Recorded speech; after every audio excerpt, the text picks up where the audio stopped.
The Center for Innovation and Technology is offering you a golden opportunity to speak directly to your market at an affordable price. We also offer media training workshops, live streaming, documentary production, and events management.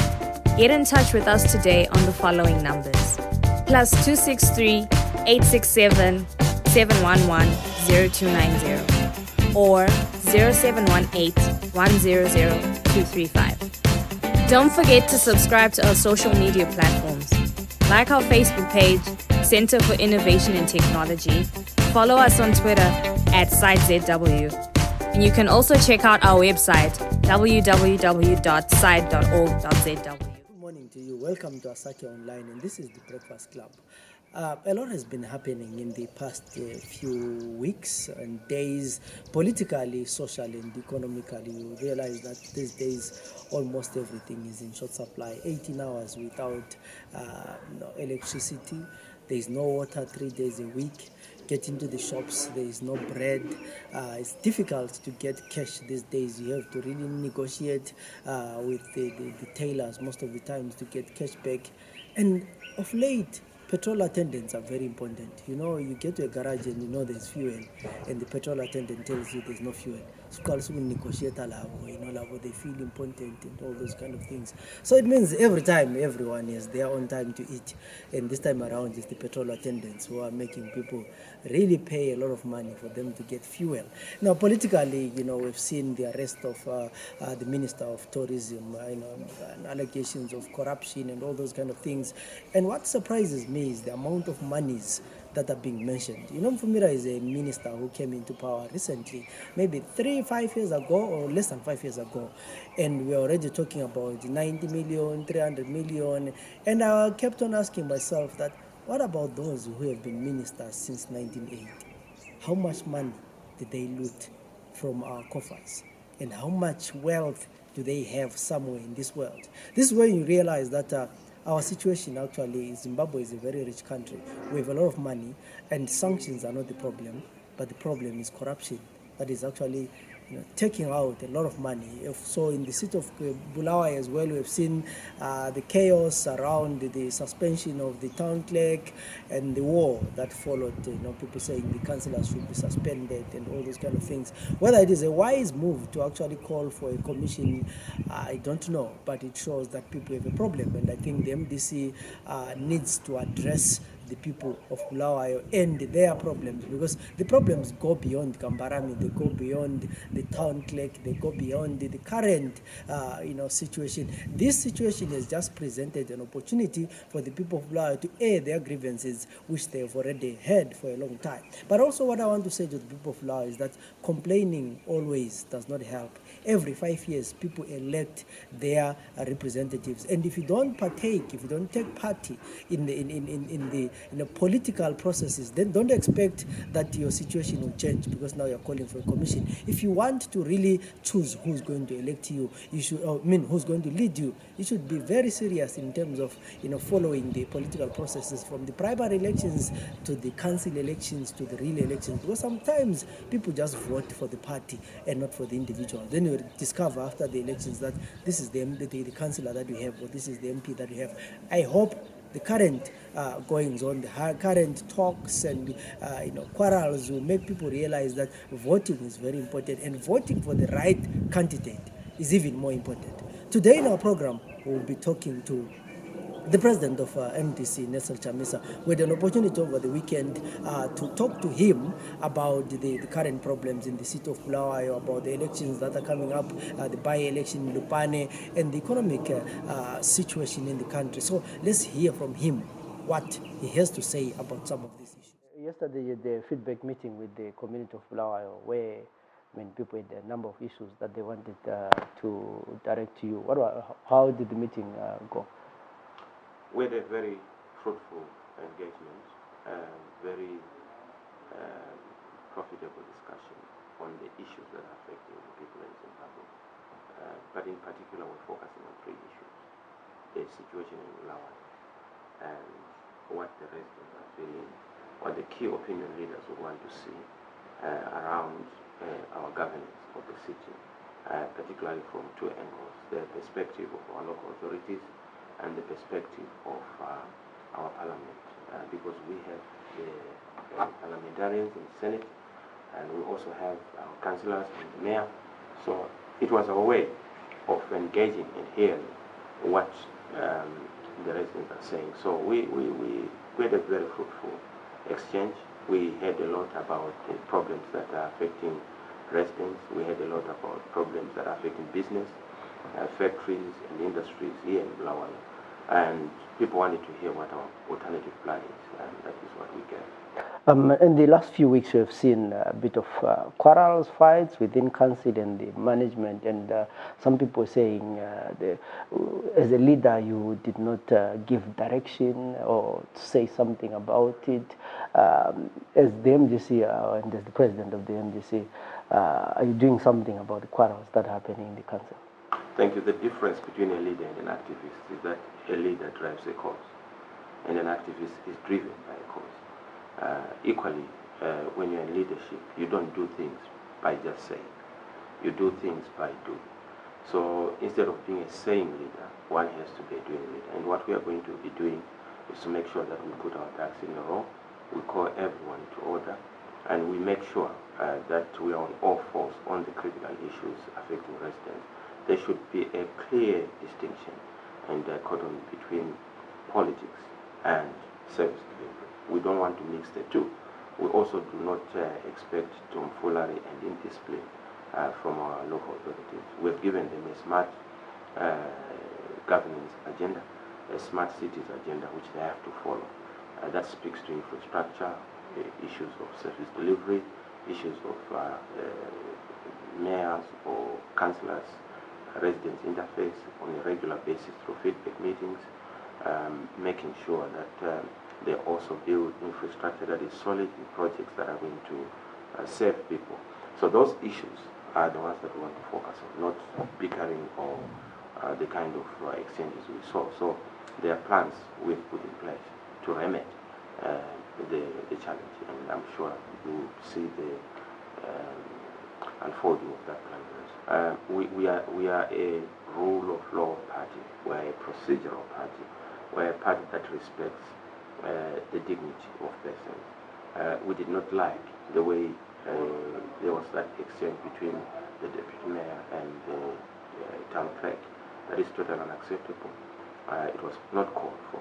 In any event, all the things are supposed to be done by a way of consultation, by caucus. It has to be informed by our broad trust in the local authorities. And all those tenets were violated.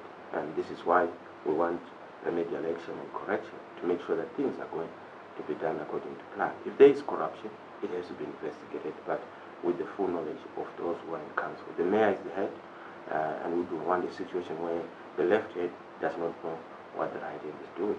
Bulawayo belongs to Bulawayoans, and the people of Ndebele must have a say in how the city is managed. And we also take great exception with the apparent interference by the local government minister, a man I respect a lot, Comrade Julaimon. We don't expect him to interfere in the affairs of the city by way of sending his investigations. The residents have a way of making sure that they call their city authorities to order, because they are ultimately the masters. You know, the servants can't superintend over each other.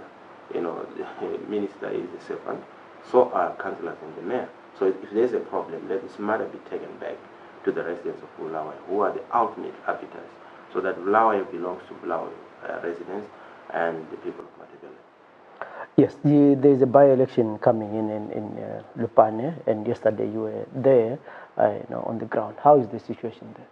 Well, I must say that there's no other outcome that is possible from what I saw. It is an MDC victory, but of course you know the history of our elections.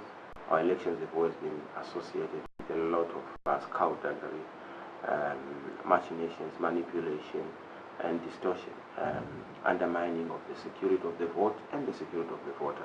That is the case in Lupane. It's very clear that food is being used as a political weapon. particularly against the MDC supporters or MDC non-members or MDC sympathizers. So that is a big issue. We also got the information that there are cases where there's intimidation at the highest level.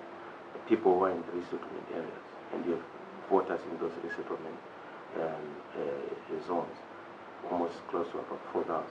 They are being told if you vote otherwise, or if we have any outcome other than Zimbabwe victory, we have already given new notices for eviction.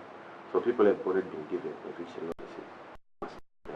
In the event the outcome comes otherwise, in terms of what Zambia is expecting, they are already claiming that they will be pushing people out. So you can imagine that undermines the integrity of free will and choice by the people of Lupane East. We also got the information that apart from using food, they obviously are using the usual tactics, intimidation to quarrels and our chiefs, village heads, to say if you don't mobilize or marshal people, you face the consequences.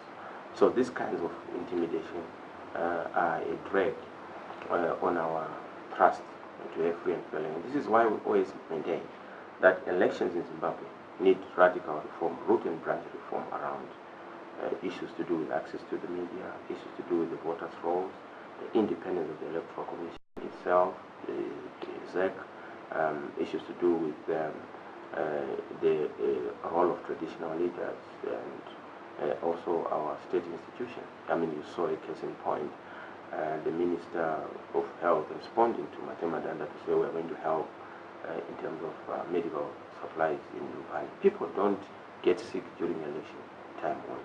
People don't get hungry during election time only. People need food all the time.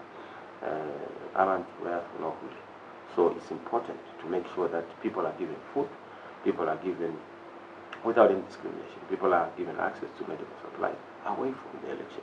Not to electrolyze, food, electrolyze medical supplies, any support. It's so condescending, and it's almost like commodifying citizens, where you take citizens as a commodity, and you want to go to a situation where you are saying, if there is an election, I give you something, so that you also give me a vote.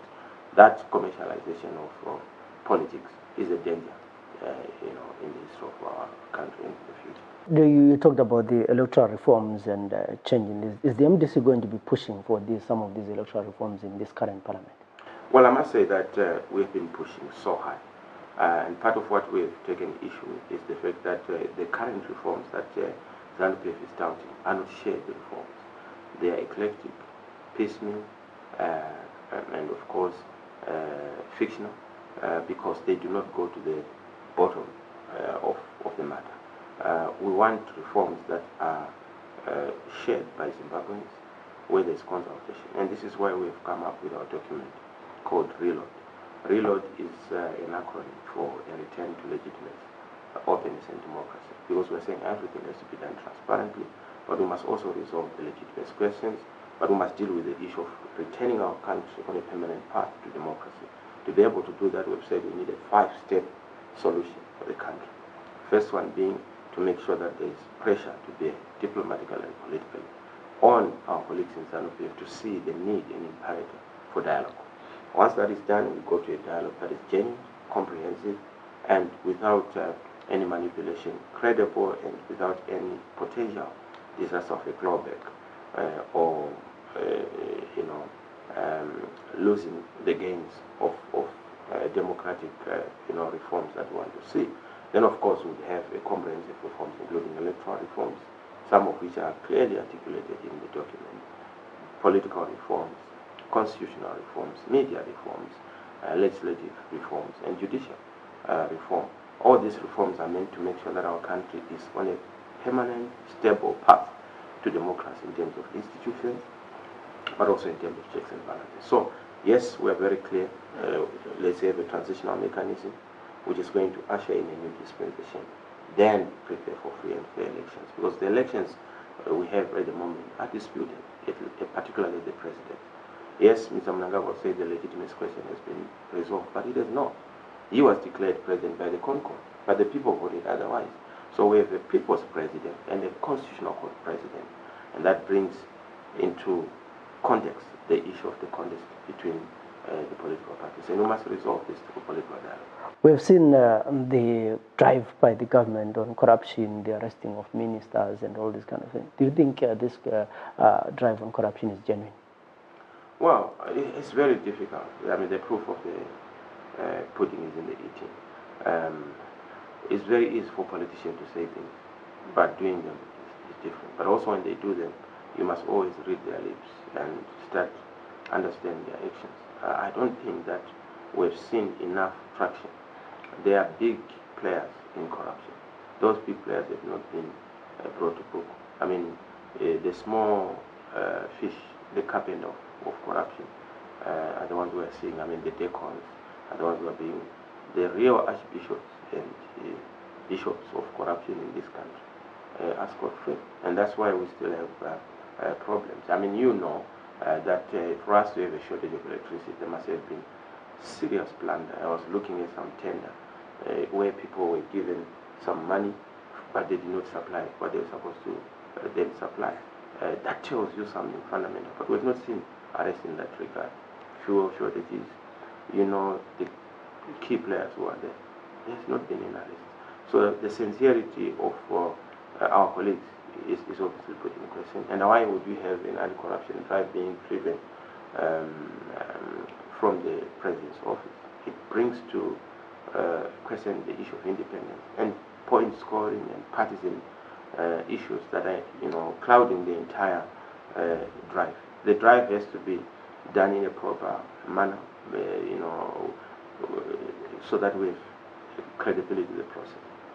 Lastly, the economy seems to be going down. I mean, for the West, since probably this government took over, shortages of bread, electricity, and all these kind of things. As the MGC, do you have any? Well, there's no government that has taken over. If we're the government that has taken over, would not have the kind of problems we are facing. The problems we are facing, the shortages of everything, is by the shortage of leadership. The problems we are facing is by the problem of leadership. And it tells you that something is fundamentally wrong. There is, you know, something is rotten in Denmark.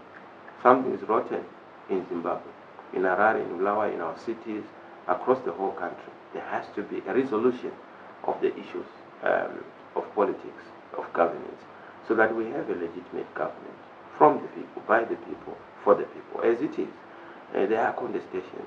And the political legitimacy manifests itself in performance gaps, performance legitimacy.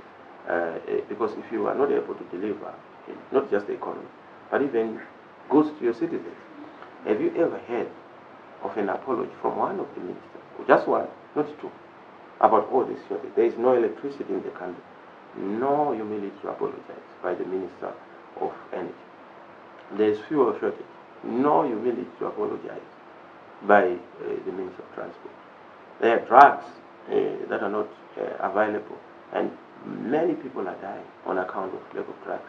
Some who are on some special programs, HIV, TB, blood pressure, cancer, you know. But there's no explanation, no apology whatsoever. Children are dropping out of school. I mean, just yesterday at St. Luke's, I was shocked at the number of teenage pregnant that are, you know, being reported there. Cases of malnutrition. Just yesterday, 4 people had been brought to the hospital on account of malnutrition in this day and age. But no word whatsoever from in charge of the affairs of many in this country. So it tells you that we have a very deep problem of accountability, responsibility, but also a deep problem of capacity, which I'm sure is absent on the part of my brother AD in this team. The final thing, you've called the nation to prayer, fasting for 7 days. Can you briefly tell us about that? Well, I've said citizens have to be the center of any response and solution that is permanent to resolve our problems. There can't be a solution without the people of Zimbabwe. But for people of Zimbabwe to be active, we also have to have dialogue with our Almighty.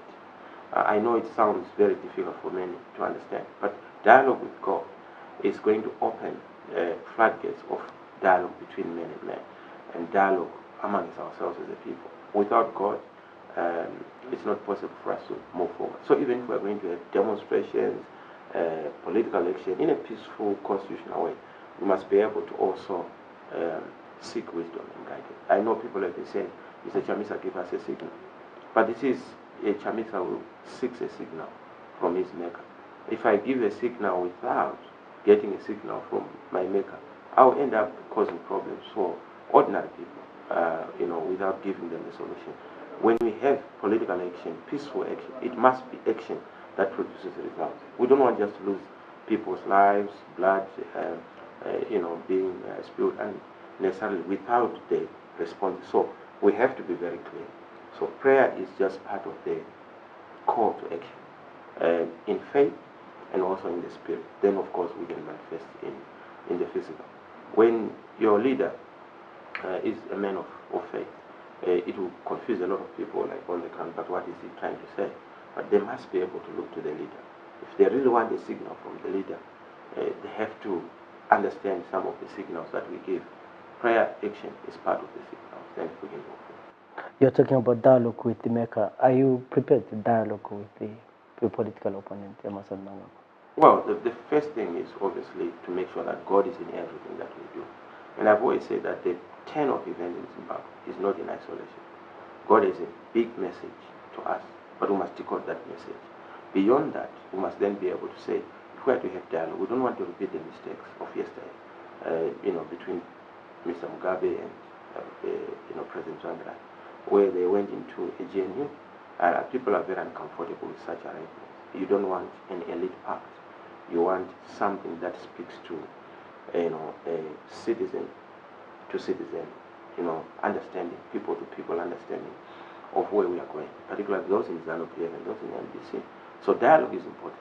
A lot of people say, no, we must just run over Mr. Mnangagwa. There's nothing like that. Even if we're to have gun for gun, bomb for bomb, ultimately, you must come to a negotiating table and move forward. So if we are able to save lives by dialogue, why can't we take that route instead of losing lives in order for us to have dialogue? Look at other countries where they are fighting in Syria. They have to lose lives in order for them to come to a negotiating table. Let's negotiate on what the way forward is. Nations are built on the basis of dialogue. Yes, if there is no appetite for dialogue, we may need to then put political pressure for that dialogue to happen. And that dialogue is not for a genuine. It's a dialogue to make sure that there's a shared trajectory, the shared understanding of the steps to be undertaken. And in our view, there are things that have to be resolved. Let's cure the legitimacy. Let's respect the will of the people. Let's deal with the comprehensive national reforms, political, electoral, constitutional, legislative, media reforms, judicial reforms. Let's move to separating the party and the state so that we don't have a conflation of the two, what is called partocracy, state-party conflation. Let's say the separation. ZANU-PF is a party, but there's the state, and all of us have to converge on the state. So we are very clear on who we are as a people. But beyond that, we also need a national healing program, a nation-building program. Right now, we don't have a country, a nation. We have a country because, and I say we have a country, not a nation, because a nation is institution, citizens, a shared understanding, a vision, a common agenda by citizens. Apart from sharing a boundary and geographical boundaries, we must share a certain ethos and ideal, and that's where we must be. Ngethemba Zenzele, that was Nelson Chamisa, talking on some of the issues that are affecting Zimbabwe and Bulawayo in the current situation. He has promised that he's going to deal with some of the situations in Bulawayo. He also talks about waiting for a signal from his maker, and I'm hoping that that signal is going to come very soon, because Zimbabweans are waiting, and currently they are looking at the opposition to say, if the ruling party is doing like this, what the opposition has to offer. And sometimes when they don't hear anything, they don't see anything, they lose hope and say, difference part was so we hope to see a bit of action, we hope to see a bit of reaction from those who are in the opposition to actually try. Sometimes opposition members are also important in the fact that they put pressure on the ruling party to try and do the right thing. But if the ruling party doesn't get any opposition from the opposition, and they don't hear anyone voicing their concerns about what is going on, they will continue doing the things the wrong way. So I hope we got something from this interview with Nelson Chamisa, and for now we're going to sit back, relax, and wait for